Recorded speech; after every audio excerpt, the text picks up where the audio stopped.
The scent of night-blooming jasmine and old money suffocated Leah Romano. It clung to the damask curtains, the crystal flutes of champagne, and the very air in the grand ballroom of her brother's villa. A gilded cage perched on the cliffs overlooking the sea. From her secluded alcove, she watched the dance of sharks dressed in silk and pinstripes. A visual cue of pinstripe suits and silk gowns.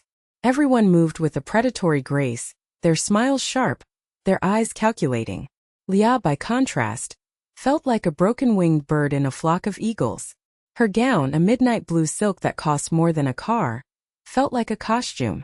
It couldn't hide the slight, yet permanent, hesitation in her left step, the ghost of a childhood accident that had defined her existence in this world of brutal perfection. Her brother, Vittorio the Wolf Romano, believed the limp made her fragile, a piece of priceless porcelain to be kept on the highest shelf. He was wrong. It had forged steel in her bones. She took a sip of water, the champagne untouched. She hated these parties. They were a performance, a display of the Romano family's unassailable power, and she was merely one of the props. A beautiful, flawed testament to Vittorio's one vulnerability. A trio of young men, their suits too new, their arrogance ancient, detached themselves from a laughing group and drifted her way. Leah's spine stiffened. She recognized the type. Sons of associates, eager to curry favor, mistaking her silence for weakness. The leader, a slick-haired peacock named Cristiano, flashed a smile that didn't reach his cold eyes. "Signorina Romano," he purred, his voice an oily slick. "Hiding in the shadows? A flower as lovely as you should be in the light." It was a line rehearsed in a mirror, and she gave him the dismissive glance it deserved. Her gaze was her sharpest weapon. "I prefer the air back here, Cristiano. It's less crowded with ambition," his friend snickered. Cristiano's smile tightened. "Sharp tongue. Your brother's spirit, I see." But with such a delicate frame, his eyes dropped pointedly to her legs, lingering for a fraction of a second too long on her left one. "A shame you do not dance." "A party is not a party without dancing." The insult was veiled, but it landed like a stone in the quiet pool of her composure. Humiliation, hot and sharp, pricked at her cheeks. She lifted her chin, her voice dangerously soft. "And a man is not a man without manners. It seems we are both at a disadvantage tonight." From across the room, hidden by a marble column, Nico the ghost Salvatore watched. His jaw was a knot of granite. As Vittorio's most trusted enforcer, his job was to be invisible, to see everything and be seen by no one. Officially, he was here to watch for threats to the dawn. Unofficially, his eyes were always on Leah. He had watched her grow from a girl who cried in the garden after her physical therapy into the woman who now faced down jackals with the courage of a lioness. The world saw her limp. Nico saw the unyielding strength it took to walk through this life with her head held high. He saw the fire in her emerald eyes, a blaze her brother tried so desperately to smother with protection. To him she was not fragile. She was exquisite, a masterpiece of resilience. And every jeer, every condescending glance sent her way, felt like a personal blade to his own heart. He hated that his orders were to observe, never to interfere unless there was a physical threat. Vittorio's paranoia about Leah's safety was absolute.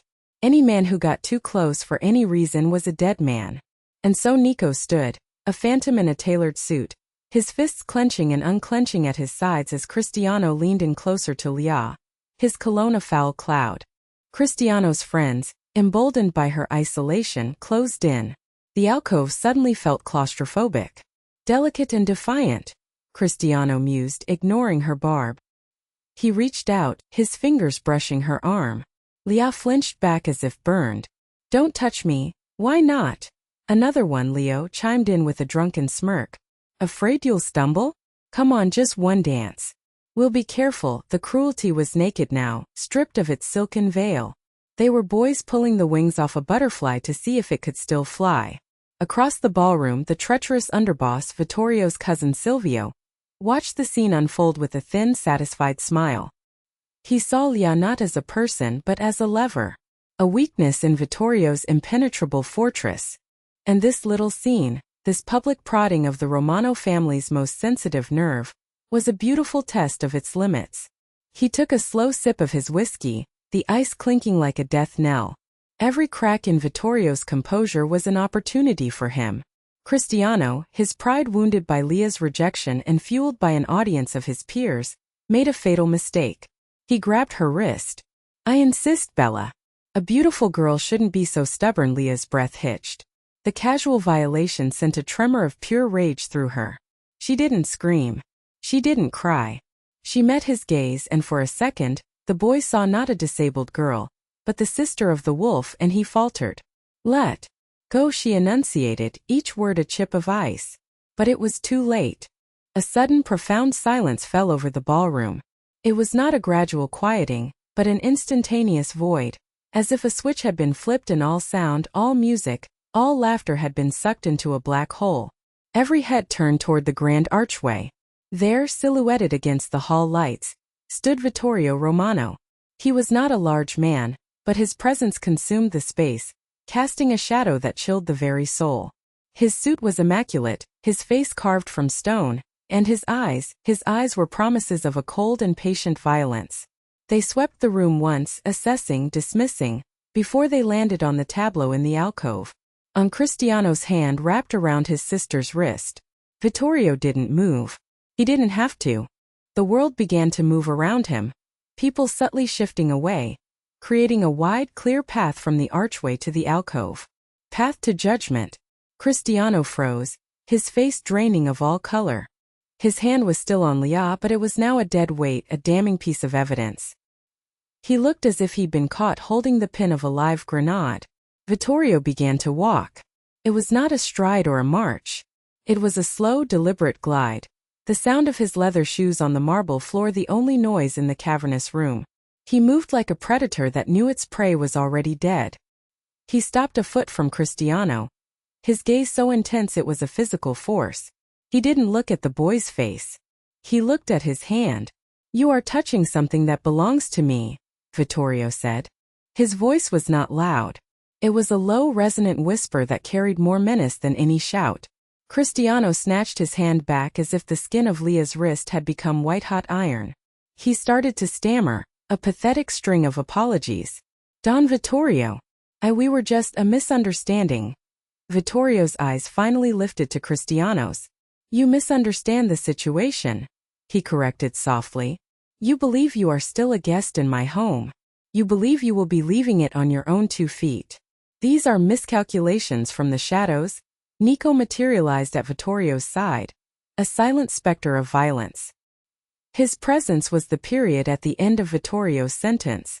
Vittorio never broke eye contact with Cristiano.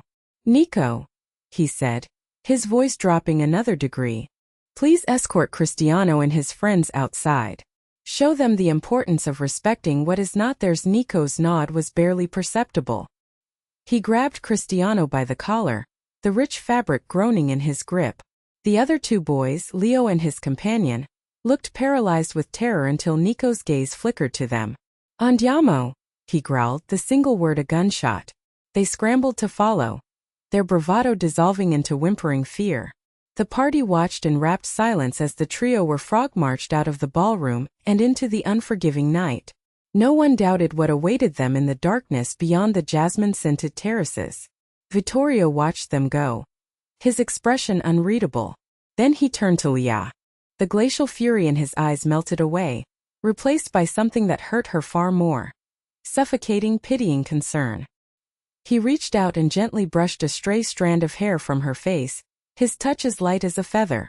"Are you all right, Sorellina?" he murmured. She nodded, her throat too tight to speak. "You see," he said, his voice a low, mournful sigh. "This is why I worry. This world, it is not for you. You are too good for it. Too pure." He gestured for one of the maids to bring her a shawl. "You should go to your room. Rest." He was dismissing her, sending the broken toy back to its box. The humiliation from Cristiano's taunts was a shallow scratch compared to the deep, cutting wound of her brother's words. He hadn't seen her defiance. He hadn't seen her fight. He had only seen his fragile sister, needing to be rescued. She turned without a word, her limp more pronounced than ever, each step a declaration of the very weakness he was trying to shield. The eyes of the entire party followed her, their gazes a mixture of pity and fear.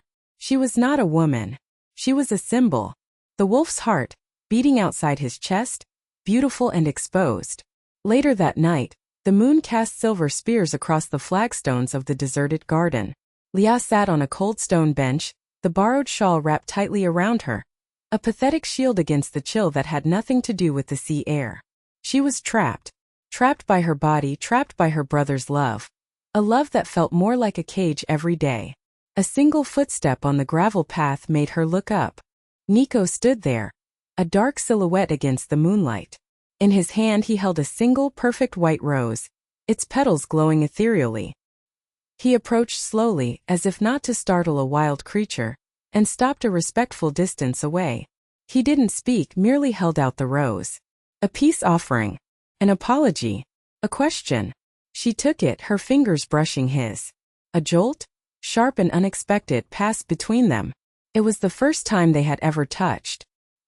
"He should not have spoken to you that way," Nico said, his voice a low rumble, different from the guttural growl he'd used on the boys. This was for her alone. "My brother, you mean?" she replied, her tone bitter. "Or Cristiano?" "Both," Nico answered without hesitation. His honesty was a bracing wind. He sat on the bench, leaving a careful space between them, but his presence was an anchor in the swirling chaos of her emotions. "Vittorio, he loves you, Principessa. He would burn the world down to keep you safe. He is smothering me," she whispered, the words a confession she had never dared to voice. "He keeps me in this beautiful prison and calls it protection. He looks at me and all he sees is a girl who fell from a swing set 20 years ago. He doesn't see me." Nico turned his head, and in the moonlight, she saw the raw, unguarded emotion in his eyes. It stole her breath. "I see you," he said, his voice thick with a feeling she couldn't name but felt in her very soul. "I've always seen you. I don't see a fragile girl. I see the strongest person in this house. Your brother sees a dove to be caged for its own good. Io vedo un falco. I see a falcon learning to use the storm to fly." No one had ever spoken to her like this. No one had ever looked past the limp to the fire within. She looked at this man, this killer, this shadow who moved at her brother's command, and she saw not a ghost, but a man who understood the language of her silent rebellion. A dangerous, thrilling connection sparked in the space between them, a secret language spoken in the quiet garden. It was the beginning of everything. The beginning of a love that could either save them or get them both killed. Their secret meetings became a desperate, stolen sacrament. A shared book in the vast, silent library, their fingers brushing as they turned a page. A whispered conversation on a windswept balcony, the salt spray a benediction on their forbidden words. A moment in the stables, the scent of leather and hay masking the electric charge between them as he showed her his favorite mare. Nico was teaching her about a world beyond her brother's control. A world of small freedom she'd never known. And Leah, with her sharp emotional intelligence, was teaching him about a world beyond violence. She was piercing the armor he had worn for a decade, finding the man beneath the monster. She saw the weariness in his eyes, the cost of his loyalty to Vittorio. He, in turn, saw her not as an object of pity or protection, but as his equal, a queen in her own right. But such secrets in a house of spies could not last. Silvio, his ambition a venomous serpent, had been watching. He saw the lingering glances, the contrived coincidences. He saw the way Nico's gaze softened only for Leah. The way Leah's entire being seemed to light up when the ghost was near. He saw his weapon. All he needed was the perfect moment to deploy it. That moment came during a tense negotiation with the rival Agnelli family. A shipment had gone missing, a blatant act of aggression. Tensions were at a knife's edge. Vittorio, Nico, and Silvio met with the Agnellis in a sterile neutral warehouse down at the docks. It was a trap, orchestrated by Silvio from the inside. He had leaked the location, framing it as a betrayal by a lovelorn enforcer. As the meeting soured, Agnelli's men burst from the shadows, guns drawn. A firefight erupted. Nico, his instincts screaming, threw himself in front of Vittorio, taking a bullet to the shoulder as he returned fire with deadly precision. He fought like a demon, clearing a path for them to escape, but the damage was done. Back at the villa, as a doctor stitched Nico's bleeding shoulder, Silvio planted the final seed of poison. "It was an ambush, Vittorio," he said, his voice laced with false concern. They knew exactly where we would be. How? Who is close enough to us to betray us so completely?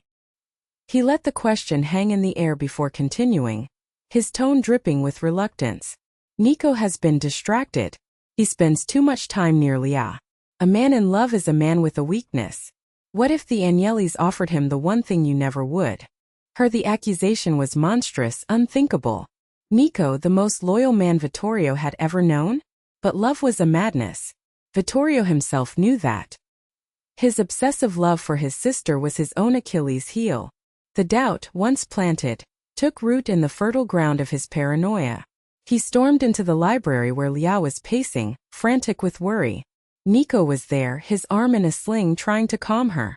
The sight of them together, the intimacy of their shared panic, was all the confirmation Vittorio's poisoned mind needed. Traditor! Vittorio roared, the word echoing off the book-lined walls. Traitor! He pulled his gun, the cold steel gleaming in the lamplight, and aimed it not at Nico, but at his own heart, his expression a mask of agonizing betrayal. You put a knife in my back. Fratello Nico stood his ground, pushing Leah behind him, shielding her with his own body even now. Vittorio, you're wrong. This is a lie. Silvio. Silence! Vittorio bellowed, his pain making him deaf to reason. You used my sister. You used my love for her against me. You took advantage of her. It was then that Leah stepped out from behind Nico. She did not cower. She did not weep. The falcon had found the storm. She walked directly into the space between her brother and the man she loved, placing herself in the line of fire. Her eyes, burning with a righteous fury, locked onto Vittorio's. No, she said, her voice ringing with absolute power. You are wrong. He did not use me. He saw me. Something you have not done in 20 years. Vittorio flinched, the gun wavering in his hand. I have given you everything. Protected you from everything. You have hidden me, she countered, taking another step closer. You don't protect me from the world, Vittorio. You protect yourself from the fear you felt when I fell. You see this limp and you see your failure to keep me safe, so you built a cage of silks and diamonds and told me it was a castle. Nico is not the traitor here. Your fear is. It has blinded you. It has made you weak. Every word was a shard of glass, cutting through the layers of his rage to the terrified heart beneath. He stared at his sister, truly seeing her for the first time not as a fragile doll, but as a formidable woman, her spirit unbowed, her love a shield of its own. In that moment of stunned silence, the library doors burst open. A loyal guard, one Nico had personally trained, dragged in a terrified Agnelli foot soldier. Don Romano, the guard said, breathless. We caught him trying to flee. He confessed. The tip-off for the ambush didn't come from Nico. It came from Senior Silvio. In exchange for a piece of our territory after you were dead. The truth landed with the force of a physical blow. Vittorio's gaze shifted from Leah to the trembling soldier, then to the empty space where Silvio should have been. The betrayal was real, but it was not from the man he loved like a brother. It was from his own blood. The gun in his hand lowered. His face crumpled, the mask of the wolf cracking to reveal the broken man beneath. He looked at Leah, at the strength radiating from her, at the unwavering loyalty in Nico's eyes, and understood. He had almost destroyed the only two people who truly loved him. The justice for Silvio was swift and silent, a matter of family code that was spoken of only in whispers. The next day, Vittorio summoned Leah and Nico to his office. The air was heavy, not with menace, but with a profound aching sorrow. He stood by the window looking out at the sea. I was wrong, he said, not turning around. My fear made me a fool. It made me a monster. He finally faced them, his eyes red-rimmed but clear. He looked at Nico. You have been more of a brother to me than my own blood, and I almost killed you. For that, perdonami. He then turned to Leah, his gaze filled with a new humbling respect. And you, Sorellina. You are not the girl who fell from the swing. You are the queen of this house. Stronger than any of us, he walked to his desk and unlocked a drawer, removing a set of keys and a passport. He placed them in Leah's hand. This is not a cage, he said softly.